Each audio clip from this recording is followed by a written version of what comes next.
de 12 a 19. Amados, não estranheis o fogo ardente que surge no meio de vós, destinado a provar-vos, como se alguma coisa extraordinária vos estivesse acontecendo. Pelo contrário, alegrai-vos, na medida em que sois coparticipantes dos sofrimentos de Cristo, para que também na revelação de sua glória vos alegreis exultando. Se pelo nome de Cristo sois injuriados, bem-aventurados sois, porque sobre vós repousa o Espírito da glória e de Deus. Não sofra, porém, nenhum de vós como assassino ou ladrão ou malfeitor, ou como quem se intromete em negócios de outrem. Mas se sofrer como cristão, não se envergonhe disso, antes glorifique a Deus com esse nome. Porque a ocasião de começar o juízo pela casa de Deus é chegada. Ora, se primeiro vem por nós, qual será o fim daqueles que não obedecem ao Evangelho de Deus? E se é com dificuldade que o justo é salvo, onde vai comparecer o ímpio, sim, o pecador? Por isso também os que sofrem segundo a vontade de Deus encomendem a sua alma ao fiel Criador na prática do bem. Até aqui a leitura da palavra de Deus. Oremos, irmãos, mais uma vez. Pedimos, nosso Deus, a iluminação do Teu Espírito Santo para a compreensão da Tua palavra e para a aplicação dela à nossa vida. Nós oramos por aqueles que estão passando por momentos de dificuldade, de angústia, alguns perseguidos por causa do nome de Cristo, outros experimentando as consequências dos seus próprios pecados. Nós oramos, ó Deus, que a exposição dessa manhã seja usada pelo Teu Espírito Santo para trazer esperança, paz, renovação ao Teu povo. É o que pedimos em nome de Jesus. Amém. Meus irmãos, Pedro escreveu essa carta para os cristãos que estavam espalhados pelas 5 províncias do Império Romano e que estavam passando por perseguições. As perseguições contra os cristãos a essa altura não eram ainda aquelas perseguições promovidas pelo Império Romano. Isso aí aconteceria só em meados da década de 60, quando o imperador Nero vai acusar os cristãos de terem incendiado Roma e começa a primeira das 10 grandes perseguições imperiais contra o povo de Deus. E muitos cristãos foram jogados na arena na década de 60, meados da década de 60, e entre eles Paulo e Pedro. Lembrando que, não, ao contrário do que popularmente se pensa, não foi no Coliseu, porque o Coliseu só foi construído na década de 80, mas naquelas arenas, circos particulares próprios das províncias e das cidades, municipais em vez de serem federais, era lá onde os cristãos eram jogados às feras para serem destruídos pelos gladiadores e outras formas cruéis de sofrimento. Mas isso ainda estava por vir.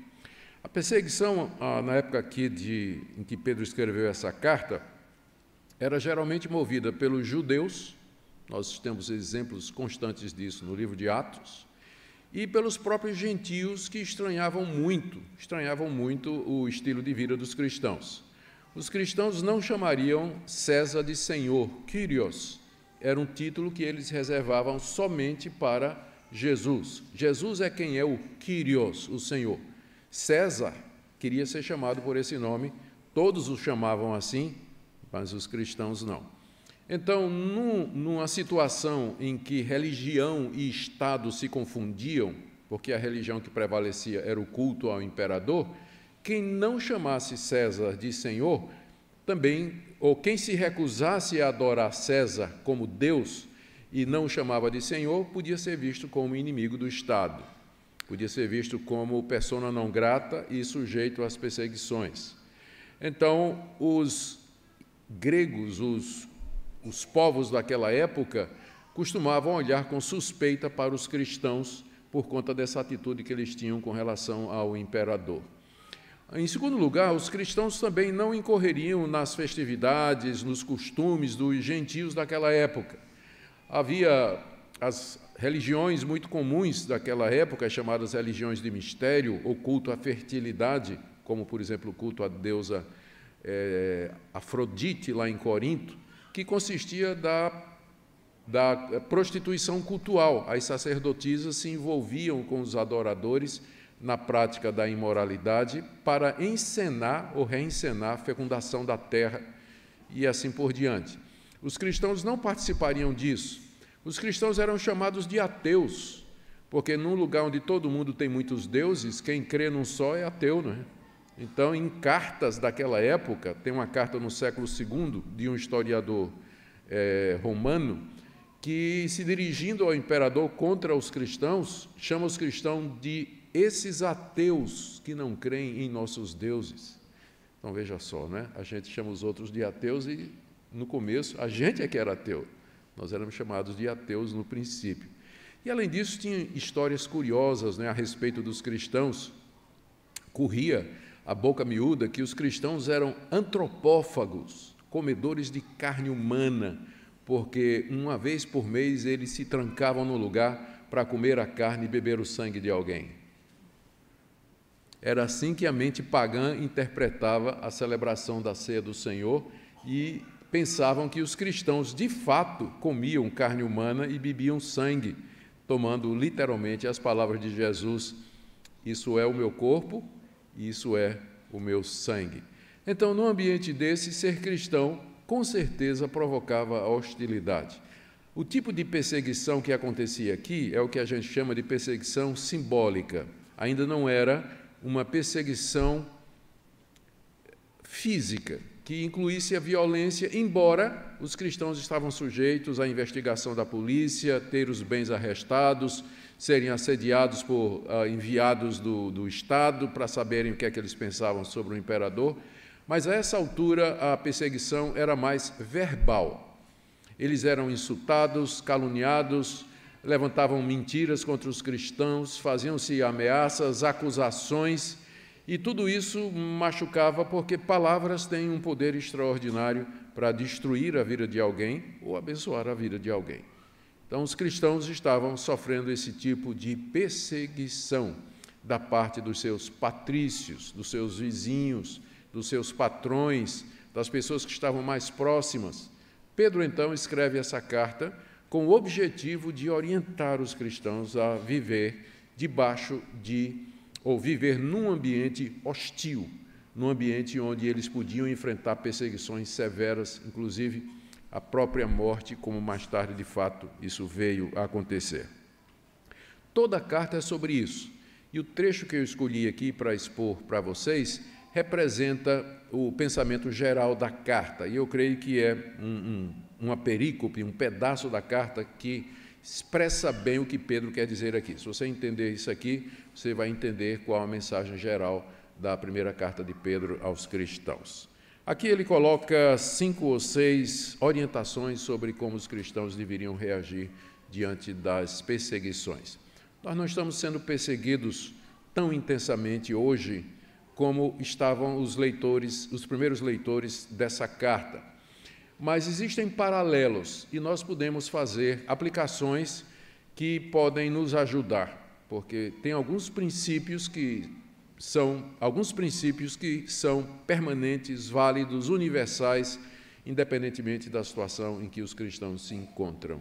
E nós podemos tirar alguns desses princípios aqui. A minha oração é que essa exposição encoraje você, ajude você, prepare você. Se os dias são bons, prepare-se para aqueles que podem ser maus. É isso que é o meu objetivo nessa manhã. Vejamos, então, alguns dos princípios que Paulo coloca aqui para os cristãos sofrendo, particularmente, opressão e perseguição. A primeira orientação, está aí no verso 1, é que eles não deveriam estranhar o fato de serem perseguidos. Amados, não estranheis o fogo ardente que surge no meio de vós, destinado a provar-vos como se alguma coisa extraordinária vos estivesse acontecendo. A coisa mais fácil do mundo é a gente pensar que, porque nós somos filhos de Deus, nenhum mal nos ocorrerá. E, inclusive, há uma teologia muito popular no meio evangélico hoje, chamada teologia da prosperidade, que diz que se você for fiel, pagar o dízimo, cumprir os rituais, fizer propósitos e obedecer a Deus, Deus vai guardar você de todo mal, Deus vai lhe dar saúde plena, Deus vai fazer você prosperar, nenhum mal vai chegar em sua casa, você será sempre cabeça, nunca cauda, e assim por diante. Se algum dia você ouviu isso e acreditou nisso, saiba que você foi enganado. A verdade é que, quando a gente se torna cristão, a situação piora. A situação piora. Por quê? Antes de ser cristão, você tinha sua empresa, quando a situação financeira apertava, você não via dificuldade em enganar o fisco, enganar o imposto de renda, achar um jeitinho de sair, um jeitinho ilegal de sair da situação. Mas depois que você se tornou cristão, você não pode fazer isso. Você vai ter que enfrentar, vai ter que pagar, vai ter que gastar, porque você não vai entrar na ilegalidade por conta da sua consciência para com Deus. Então, na verdade, quando a gente se torna cristão, a vida fica mais difícil. Antes, as pessoas que bebiam com você, que saíam com você, lhe abraçavam e lhe davam tapinha nas costas, mas agora o seu patrão, que era um desses, ele já vai olhar para você atravessado, já vai estar desconfiado. Ontem eu estava numa reunião com algumas senhoras que saíram de igrejas neopentecostais, estavam vindo para a fé reformada, e uma delas mandou uma pergunta dizendo assim, dizendo assim, pastor, eu casei com um homem descrente, na época eu estava nessa seita, eu casei com um homem descrente, e eu não via problema em participar com ele de tudo que ele queria. Então, a gente bebia junto, praticava fornicação junto, coisas indecentes juntos. Depois que eu me converti, eu senti que eu não podia fazer mais isso. E agora o meu marido está contra mim, está me chamando de religiosa, de purinha, de santinha. Meu casamento ficou difícil. Pois é, minha irmã, exatamente isso que Jesus disse, e ele nunca enganou. Ele disse, se alguém quer vir após mim, negue-se a si mesmo, tome a sua cruz e me siga. O caminho é apertado, a porta é estreita. Portanto, Paulo diz aqui aos irmãos, meus irmãos, não estranhem o que está acontecendo com vocês. Não fiquem dizendo assim, Deus, por que isso está acontecendo comigo? Por que está vindo essa dificuldade? Por que eu estou sendo perseguido? Ou então, por que eu estou sofrendo? Por que meus problemas não se resolvem? Porque é um problema atrás do outro. Pedro diz, por que você está estranhando isso? Nas palavras dele, não está acontecendo nada extraordinário. Faz parte da vida do cristão a dificuldade, a hostilidade do mundo, a perseguição, a incompreensão das pessoas. Se você se tornou crente pensando que com isso a sua vida ia melhorar, você foi enganado, ou tomou uma decisão enganada. Na verdade, a coisa é pior, a dificuldade é maior. Então, se você se tornou cristão pensando que a vida ia melhorar, eu tenho uma má notícia para você. Esse não é o Evangelho. O Evangelho é o Evangelho da cruz, ainda não da glória. Ainda não da glória. Glória mais adiante, por enquanto é cruz. Portanto, não estranhe, não está acontecendo nada extraordinário, diz aqui Pedro. E ele, nesse mesmo versículo, explica por que é assim. E ele usa aqui a figura do ourives que prova o ouro. Era uma figura bastante comum naquela época. O ouro era extraído do seu status natural, vinha misturado em pedras ou infiltrado em pedras e outros materiais. Ele era colocado num forno, onde esses materiais derretiam a uma certa temperatura e o ouro derretia a outra temperatura. Então, o fogo permitia a separação do ouro. O ouro saía depurado, saía provado, saía puro, limpo daquelas misturas que o tornavam sem valor. E essa figura que Pedro está usando aqui para dizer para os irmãos não estranhar as provações, porque esse é o método pelo qual Deus depura a sua fé. É através da perseguição, é através do sofrimento que Deus vai provar a sua fé, para separar a sua fé de ideias erradas, de sentimentos errados, de forma que sua fé seja pura, a sua fé seja autêntica e verdadeira. Não é isso que ele diz aqui, ó? Amados, não estranheis o fogo ardente que surge no meio de vós, destinado a provar-vos. Então, a fogueira do sofrimento é usada por Deus para depurar a sua fé. Por isso, não estranhe, meu irmão. Deus está só tratando você. Deus está só trabalhando virtude e caráter em você. aperfeiçoando a sua fé. Não é razão para desistir, ficar com raiva de Deus, blasfemar contra Deus, virar as costas e ir embora, não. Mas de se humilhar diante dele e dizer: meu Deus, eu entendo que eu preciso ser depurado pelo fogo do sofrimento. Ajuda-me a entender, ajuda-me a submeter e aceitar, para que eu me torne mais santo, reto, justo diante do Senhor. Primeira orientação, então, é essa, meu irmão. Não estranhe, não, porque não tem nada extraordinário acontecendo com você. Isso faz parte da vida cristã normal, até seu último suspiro aqui nesse mundo. A segunda orientação dele está aí do verso 13. É o que é que nós devíamos fazer. Ele diz: pelo contrário, em vez de você estranhar o que está acontecendo, pelo contrário, alegrai-vos, na medida em que sois coparticipantes dos sofrimentos de Cristo, para que também na revelação de sua glória vos alegreis exultando. Ou seja, em vez de estranhar, alegrar-se nos sofrimentos, na perseguição e na provação.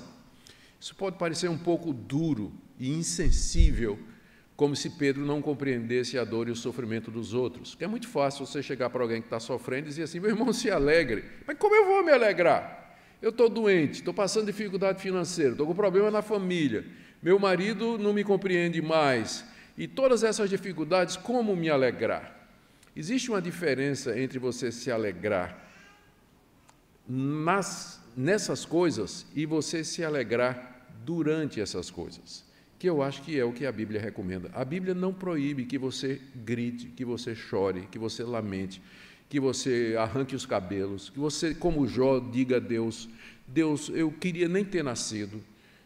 A Bíblia não proíbe que você faça isso, mas a Bíblia deseja que, no meio de tudo isso, você reconheça a bondosa mão de Deus, o que Deus está fazendo, e que, por isso, você se alegre. Você se alegra durante a provação e não por causa dela. Você se alegra não pelo câncer, mas enquanto você está debaixo desse sofrimento. Por quê? Porque você sabe que Deus está usando tudo isso para depurar a sua fé. Então, ao contrário, em vez de você estranhar, você se alegra, sabendo que, agora vem a explicação de Pedro, se você é participante dos sofrimentos de Cristo aqui, isso significa que você vai participar na glória dele quando ele se revelar. Aqui, ó. Alegrai-vos na medida em que sois coparticipantes dos sofrimentos de Cristo. Se você é perseguido, se você está sofrendo porque é cristão, você está participando dos sofrimentos de Cristo, porque Cristo sofreu por nós. Se nós sofremos por Ele, existe essa comunhão de sofrimentos. Eu sou coparticipante nos sofrimentos de Cristo. Ou seja, Cristo continua a sofrer através da sua igreja, através do seu povo, ele sofre conosco. É claro que o nosso sofrimento não é redentor, não é vicário, não é substitutivo e não paga pecados, mas ele é considerado como paralelo junto ao sofrimento de Jesus, porque nós estamos sofrendo por causa dele, por amor a ele, como aquela senhora que, por amor a Cristo, não iria se sujeitar a embriaguez que o marido queria que ela se sujeitasse. Ela não iria fazer isso, ela preferia enfrentar as consequências, talvez até de ser largada pelo marido, mas ela não faria isso. Ela é coparticipante dos sofrimentos de Cristo. O que Pedro está dizendo é o seguinte: se você aqui sofre porque você é de Cristo e por conta da sua fidelidade a Cristo, isso é um sinal de que, da mesma forma, você vai participar da glória de Cristo quando ele se manifestar. É muito simples o que ele está dizendo aqui. Se você sofre com Cristo, você vai ser glorificado com Cristo. Você vai ser glorificado com ele. Note que ele diz aqui, no final, não é? Para que também na revelação da sua glória vos alegreis exultando.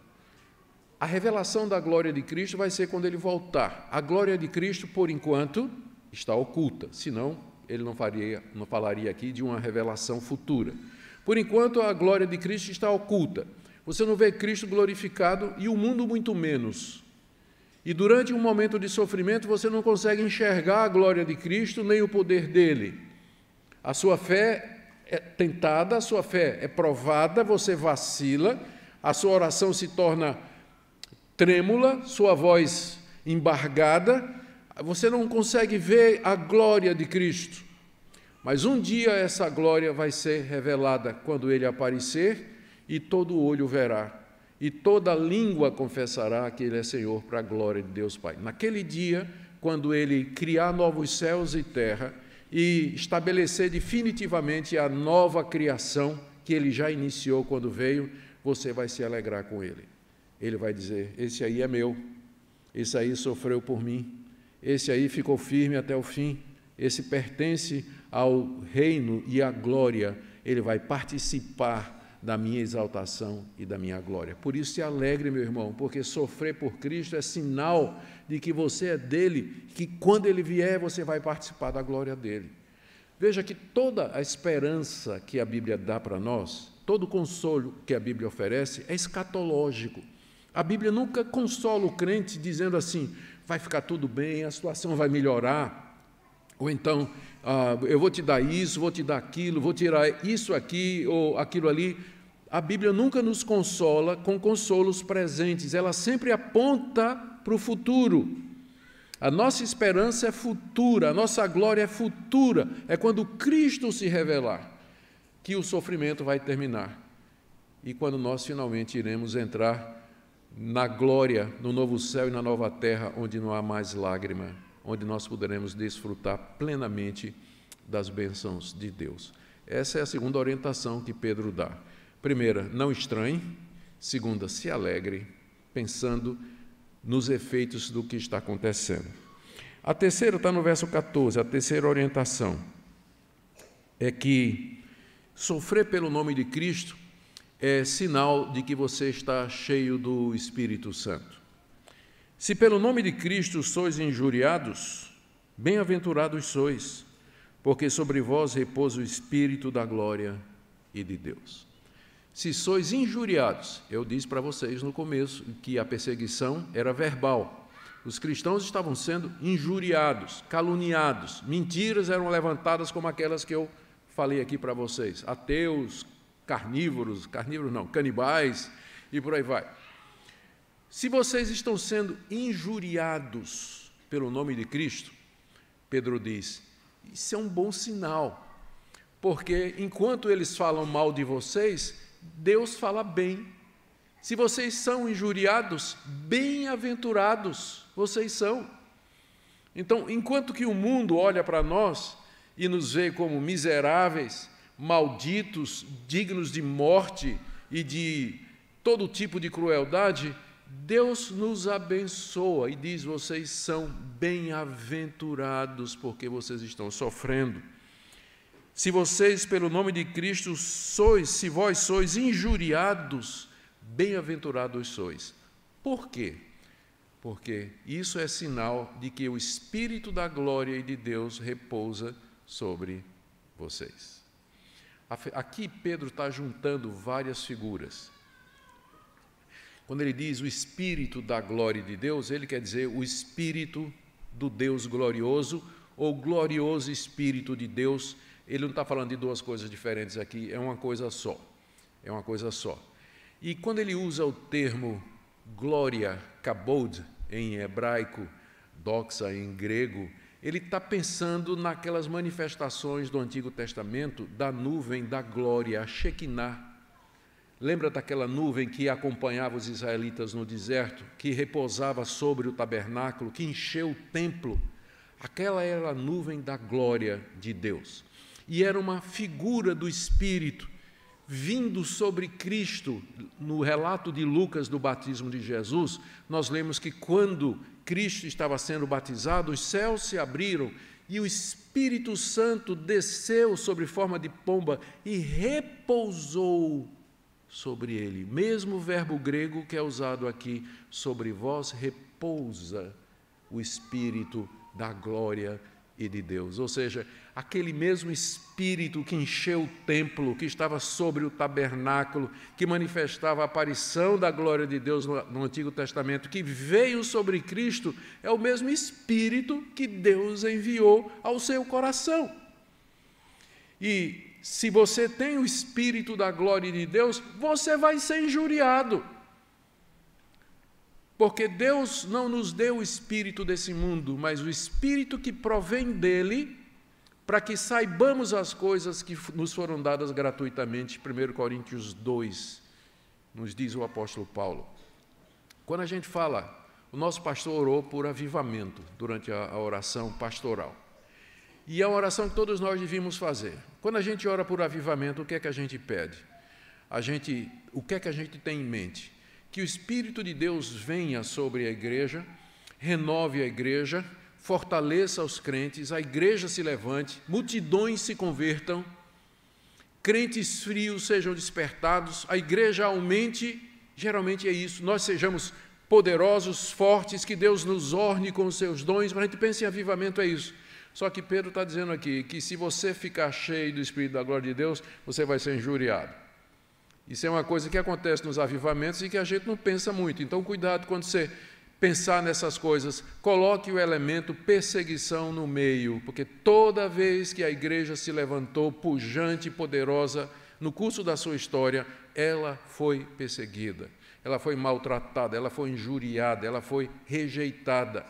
Portanto, se você está sofrendo por causa de Cristo, isso é sinal de que o Espírito glorioso de Deus, ou o Espírito do Deus glorioso, repousa sobre você.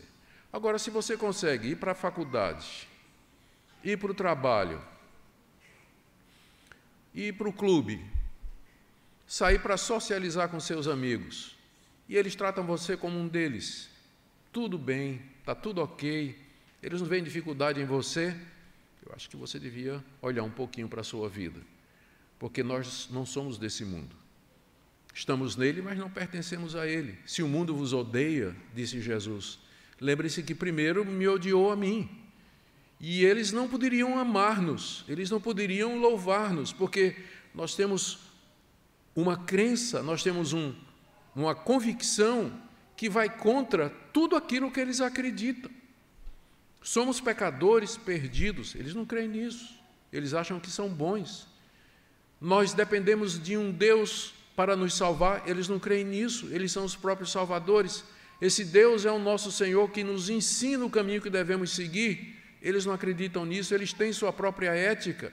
Então, se no seu ambiente em que você convive não existe nenhuma hostilidade nem perseguição, se o seu professor lá na universidade nunca zoa com a sua cara, usando a expressão, porque você é crente em Jesus e você não é darwinista, evolucionista, materialista, secularista ou qualquer coisa, alguma coisa está errada.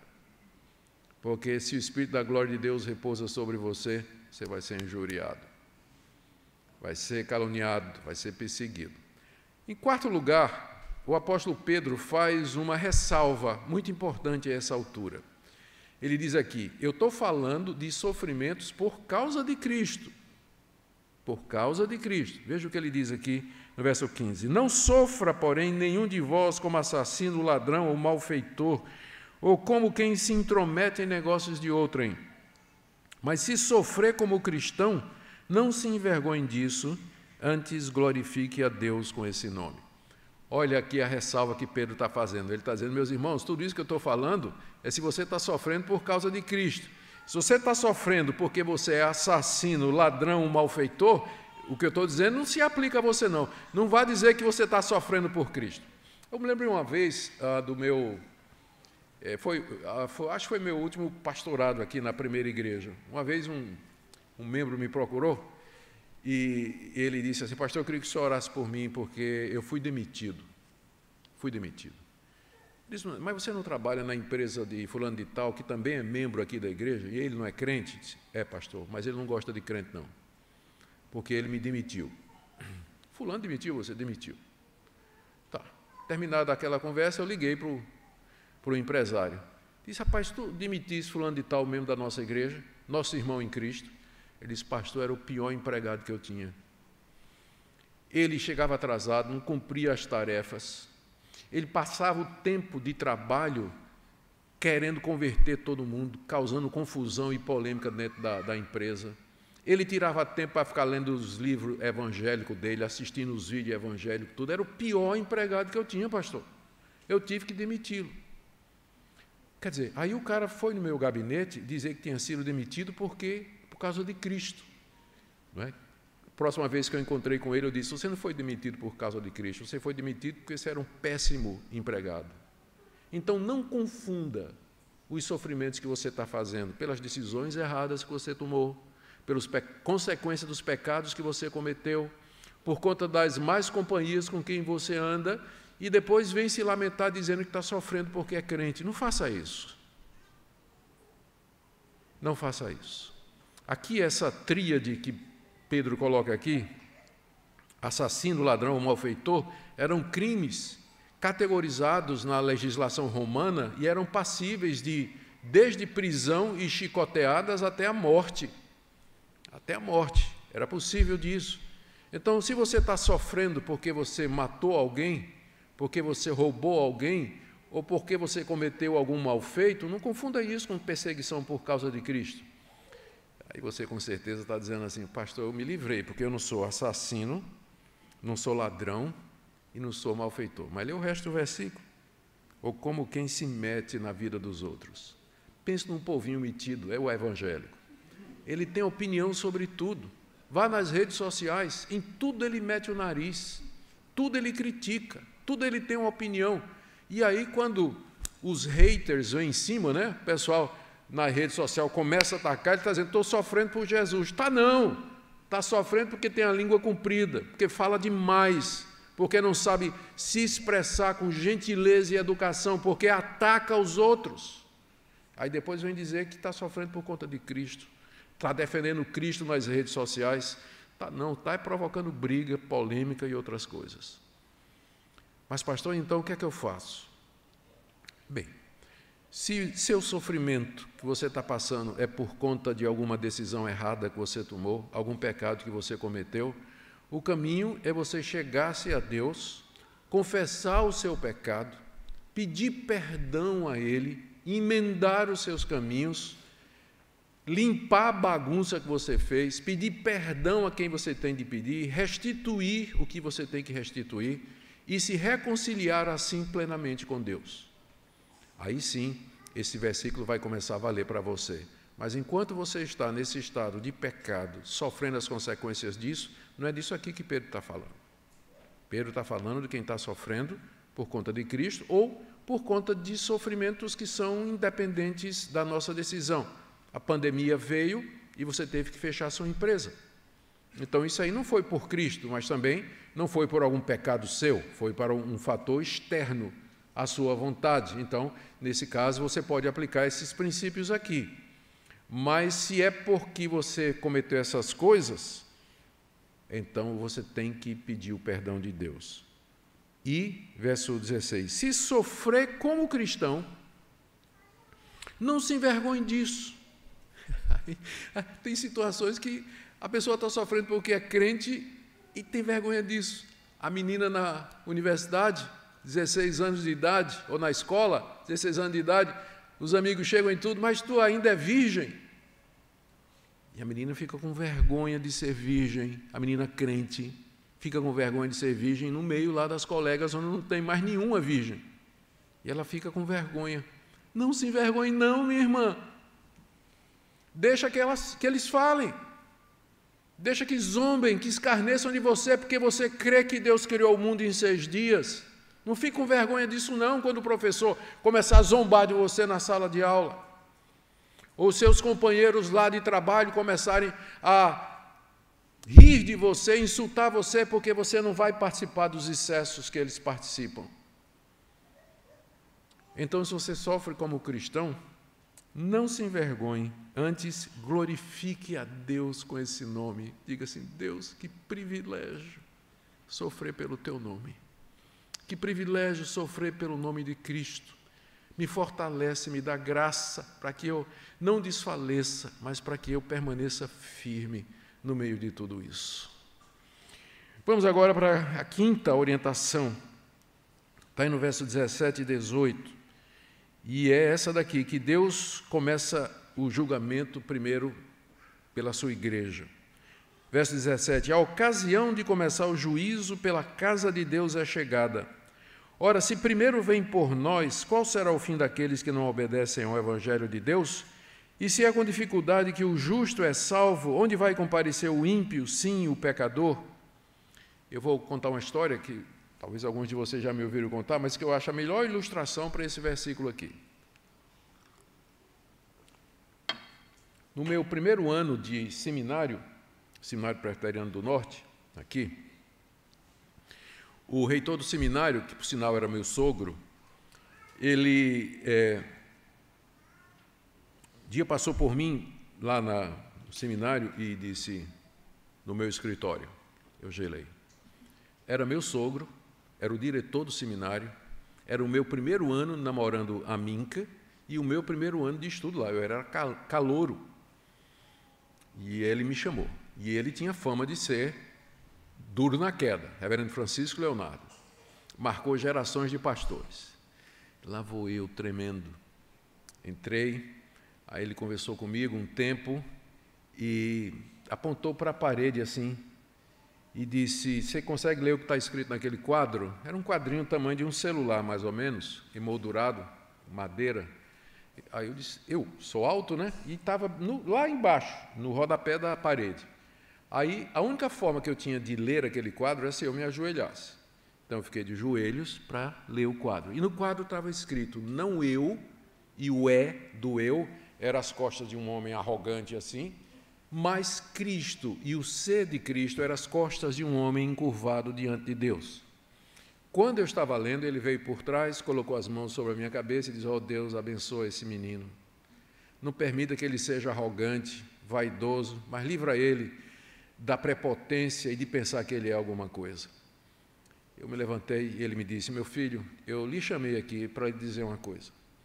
A partir de hoje, eu vou lhe tratar com muito mais severidade do que eu vou tratar os demais alunos, por uma razão muito simples.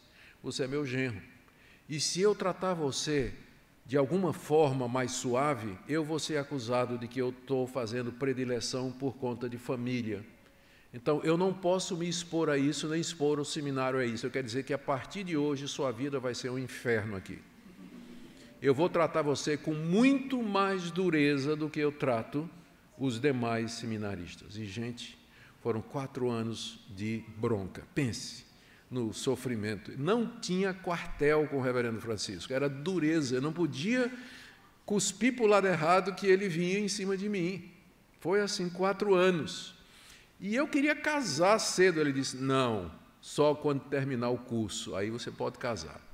Né? Então, tive que esperar pela Minca esses 4 anos de sofrimento.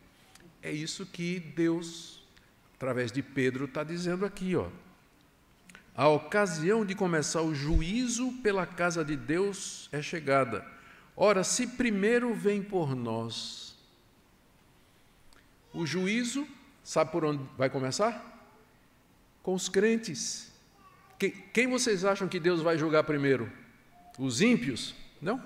A casa dele, para não ser acusado no dia do juízo, dizer assim, fulano de tal cometeu adultério, mas porque ele era membro da igreja, o senhor não fez nada. E eu cometo adultério, o senhor está me mandando para o inferno. No dia do juízo, Deus não será exposto a ser chamado de injusto. Por quê? Porque já aqui agora, ele começa o juízo na casa de Deus. Então, o sofrimento, a perseguição, tudo isso que nos ocorre, já é Deus nos disciplinando, é Deus nos apenando com males circunstanciais e temporais, nos preparando para o juízo daquele grande dia, porque ninguém, no dia do juízo, vai poder acusar a Deus de ter fechado os olhos aos pecados do seu povo. Porque, na verdade, Deus até tratou com mais severidade. Ou seja, aquilo que Deus seria mais tolerante com o ímpio, ele não tolera nos seus filhos. Ele usa de muito mais rigor, porque, como Jesus disse, a quem muito é dado, também muito é pedido. Então, você conhece o Evangelho, você é filho de Deus, você foi justificado gratuitamente pela fé, mediante a graça de Deus, mediante a fé pela graça de Deus. Você tem a vida eterna, a quem muito se dá, também muito se pede. Por isso o juízo começa pela casa de Deus. E se começa por nós, qual vai ser o fim daqueles que não temem a Deus? Se Deus já nos trata com severidade, com a mão firme, amorosa, porém, nós não podemos esquecer disso, mas firme aqui nesse mundo, o que é que vocês acham que Ele vai fazer com o ímpio quando chegar o dia do juízo? Quem se salvará diante desse Deus? Verso 18, se é com dificuldade que o justo é salvo, o justo aqui é o crente que foi justificado pela fé. A dificuldade aqui são os problemas, as atribulações e o sofrimento. Se é através de sofrimentos que o justo é salvo, enquanto ele está sendo salvo aqui nesse mundo, ele passa por muitos sofrimentos da parte de Deus. Imagine, final do verso 18, onde vai comparecer o ímpio e o pecador diante do tribunal de Deus no dia do juízo? Então, meus queridos, não estranhem o fogo ardente, alegrem-se, regozijem-se, porque são participantes da glória de Cristo. Vocês são bem-aventurados, porque o Espírito da glória de Deus repousa sobre vocês. E isso também, o juízo, o sofrimento que nós experimentamos aqui, é um sinal, uma prova do juízo final que Deus vai derramar sobre os ímpios. Então você tem que olhar os sofrimentos dessa forma. Última orientação, e que fecha a guisa de conclusão, está no verso 19. Por isso também os que sofrem segundo a vontade de Deus encomendem a sua alma ao fiel Criador na prática do bem. Aos que sofrem segundo a vontade de Deus. Às vezes é a vontade de Deus que você sofra. Tem algumas teologias no meio evangélico que diz que todo sofrimento é do diabo. Você tem que aprender a amarrar Satanás, decretar a queda do diabo, derrubar principados e potestades, se engajar em luta espiritual. Cuidado, meu irmão. Não pense que todo sofrimento vem do diabo, não. Porque às vezes é Deus mesmo. É Deus mesmo que está mandando. Como Ele mandou o dilúvio, como Ele mandou as 10 pragas. Como Ele mandou sobre Israel praga de gafanhoto, seca, desastre, toda vez que a nação se esquecia dele. Então, às vezes, o sofrimento é a vontade de Deus para nós, com todos esses propósitos que eu já expliquei aqui. Então, o que é que eu devo fazer? Ele orienta. Os que sofrem segundo a vontade de Deus, encomendem a sua alma ao fiel Criador na prática do bem. Encomendar a alma aqui não é no sentido popular brasileiro, né? Fulano encomendou a alma, morreu. Não. É você confiar a sua vida. A palavra alma pode ser substituída pela palavra vida, porque psirrê, no grego, significa as duas coisas. Então, encomende a sua vida aqui e na eternidade, encomende a sua vida a Deus. Quer dizer, confie em Deus, repouse em Deus, que, lembrando que Ele é, olha os termos que Pedro usa, fiel Criador. Como Criador, Deus tem poder soberano e supremo. Uma vez que Ele fez todas as coisas, Ele dirige as circunstâncias e a providência desse mundo para que as coisas concorram para o fim que Ele já determinou lá antes da fundação do mundo. Ele é o Criador, Ele tem poder para diminuir o seu sofrimento, parar o seu sofrimento, atender a sua oração, consolar você. Então, encomende sua alma ao Criador. Mas Ele não somente é Criador, Ele é o fiel Criador. Ele tem uma aliança conosco, selada no sangue de Jesus, de que Ele não vai nos desamparar, que Ele será o nosso Deus para sempre, que Ele vai perdoar nossas iniquidades, que Ele vai enxugar nossas lágrimas e, finalmente, haverá de nos dar a vida eterna.